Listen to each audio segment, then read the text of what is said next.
Generative upscaling has become available for all. For years, we've relied on external apps to rescue our low resolution images, but in Photoshop 2026, Adobe integrated the industry leaders directly into the workflow. Let's take a look at this grizzly bear. This is a very low resolution image where sharpening alone will not work. The old ways are going to just make this look really pixelated and muddy. We're going to explore a little bit about the new generative upscale.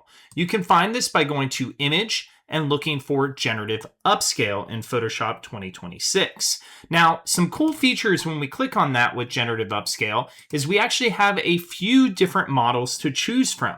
We have the standard Firefly Upscaler, which is really low on credits, and it will do an okay job, but it's not going to give you that sharpness that you're totally looking for just yet. And we have two partner models. So we have Topaz Gigapixel and Topaz Bloom.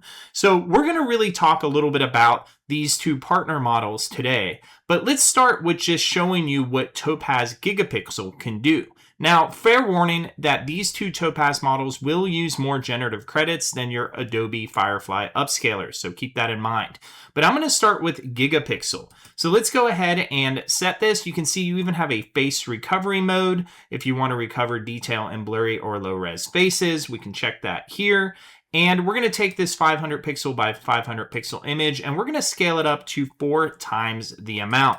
So when I hit Generative Upscale, it's going to take a few moments and go through this process. The more Topaz models you use, you can expect a little bit longer of a generation time. So let's give this a second to finish up and we'll look at the results. All right. So you can see that it went ahead and scaled this rather large on my screen.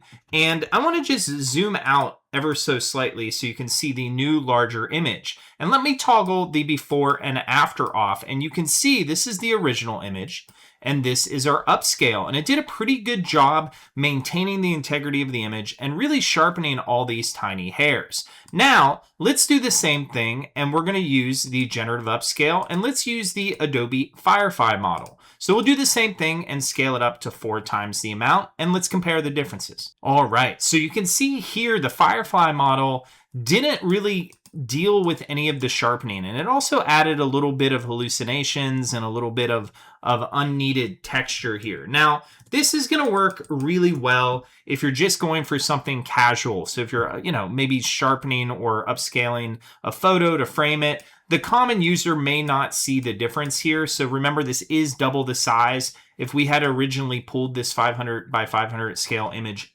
higher the traditional way, it would have been completely lost. So you can kind of see the benefit of this in general. But if we go back to that Topaz model with the Gigapixel, check this out. How cool is that? Here's another example. We're going to use this city street here, and we're going to kind of want to maintain the realism of this image. So this isn't a terribly small image. You can see that it has some textural details, but I don't really want to get any of that fake AI texture on this particular piece. So once again, we're going to go to our generative upscale and we're going to select the Topaz Gigapixel and hit upscale. All right, welcome back. Now let me go ahead and toggle the on and off for you so you can see this. Notice the preservation of existing detail. You can look at the cobblestones for this. You can look at the iron railings.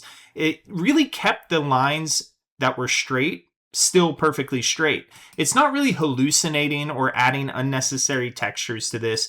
It's kind of just rebuilding the geometry that was lost. So if you're looking to update any architecture photos or anything with linear structure in it, again, this model may be the one to use and highlight. So what about the last model? If we're using the last model, and let's go to this concept art here, especially those of you who work with AI generated images, you may want to use Topaz Bloom. Topaz Bloom is going to act a little differently than the other models. This doesn't just preserve the structure, this actually hallucinates. Look at the castle walls in detail here. I'll zoom in so you can see. You see we have this AI image here that's already kind of having hallucinations. We can't really see much detail in these creatures or in these boats or in the bricks in the walls or the stones. Now it has texture, but that weathering and that sharp detail that you may get from a traditional painting just doesn't exist.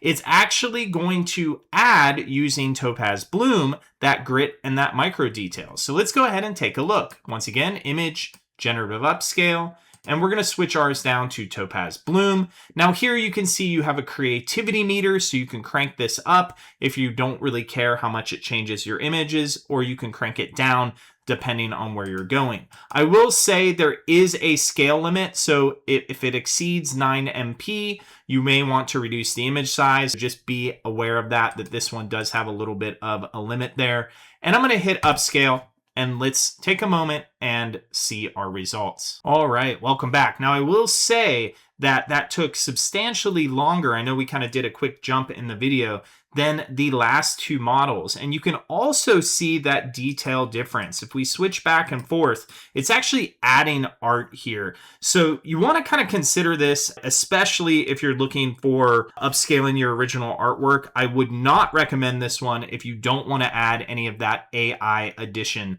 to your work. So you can see it actually added a figure here, all sorts of different things. There's a random person in the waterfall. Again, not perfect. Look what it did with the fish, though. I thought this was kind of interesting. It really gave them detail in life. One thing that you can see it didn't do well was blend them to look like they're in the actual ocean or seawater. So once again, just kind of going through, you can see it substantially changes it. If that's something, though, you're looking for and you want a crisp image and you want it to be perfectly detailed for whatever your reason is, this is probably going to be the model that you're going to use. Now, again, it will cost you more generative credits than a lot of other things. And when you're doing these generative credits, and if you find that things are going off of the rail, if you go and you look in your edit and preferences, and we'll go down to performance, if your computer is sounding like a jet engine during all of this, you may want to go and look at these settings here. Here in our memory usage, you can see I have a detected graphics processor. If yours isn't checked, you may want to choose that.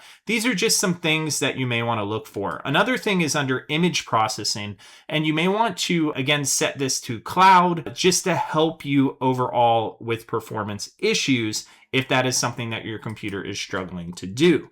But as you can see, Photoshop 2026 has now made some of the external upscalers completely obsolete. So again, if we go back to that original bare eye composition, we can really see the benefit, especially for photographers, or maybe you took a phone on your mobile device like your iPhone and it just wasn't sharp enough to blow up to be a poster in your room. You now have that ability to make that change and really enhance and get your artwork out there. In closing, everybody, Photoshop 2026 has really made external upscalers a thing of the past. Now everything is right here at our fingertips in Adobe Photoshop. If your mind was blown with this image upscale and this was helpful for your workflow, please hit that like button and subscribe to my channel for the next Adobe deep dive. Now, it's your turn to go upscale something incredible.